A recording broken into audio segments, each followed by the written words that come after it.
For today's video natin guys, ayan, malunggay. Ayan guys, so prepare tayo malunggay. 1 cup leaves. Ayan, malunggay. And then, yan, takpan nyo siya guys. Ayan. So, and then, iwain yan maliit. Ayan guys. And then, with egg. 2 egg yan guys. Ayan na. Yan, batihin nyo yan guys. Kaya pambati kayo dyan, kutsara or ano, anything. Ayan, cups ng cornstarch yan, palapat siya guys. Ayan, bigyan nyo ng konting tubig guys. Ayan, halu-haluin. Ayan. And then, halo nyo sa yan sa egg guys, yung cornstarch. Ayan, haluin nyo guys. And then, malunggay. Ayan na, pagsama-samahin nyo guys. And then, garlic, salt, and red pepper. Ayan, halu-haluin yan. Pinagsama na lahat yan guys. Mix na lahat yan. Ang seasoning sinama, ayan, chicken powder, ayan, and then ice, ayan,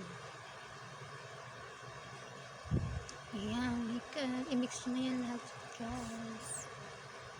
And then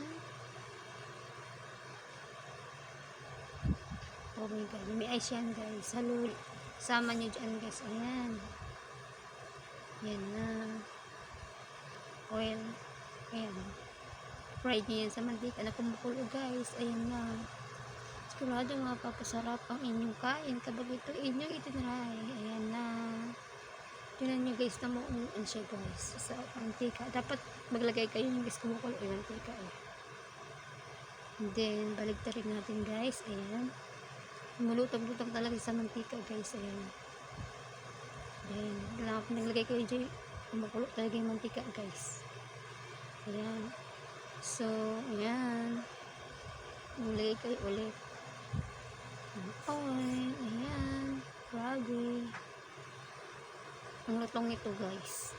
Pag kinain nyo pa guys, pagkatapos nyo maluto, crispy yan guys.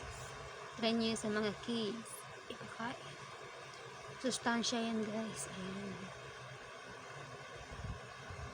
ayan, so luto na guys. Ayan na siya, fried malunggay. Ayan, so napakadali lang gawin yan guys. Ayan, vinegar, water, ayan, onions, sinap natin ng maliliit yan guys. So pasama-samahin nyo ulit yan guys. Ayan, ceiling green. Ayan, ayan, may soya to mix malunggay chips. Ayan, napakasarap yan guys. Pero hindi nyo makakalimutan yan guys kapag tinaray nyo guys.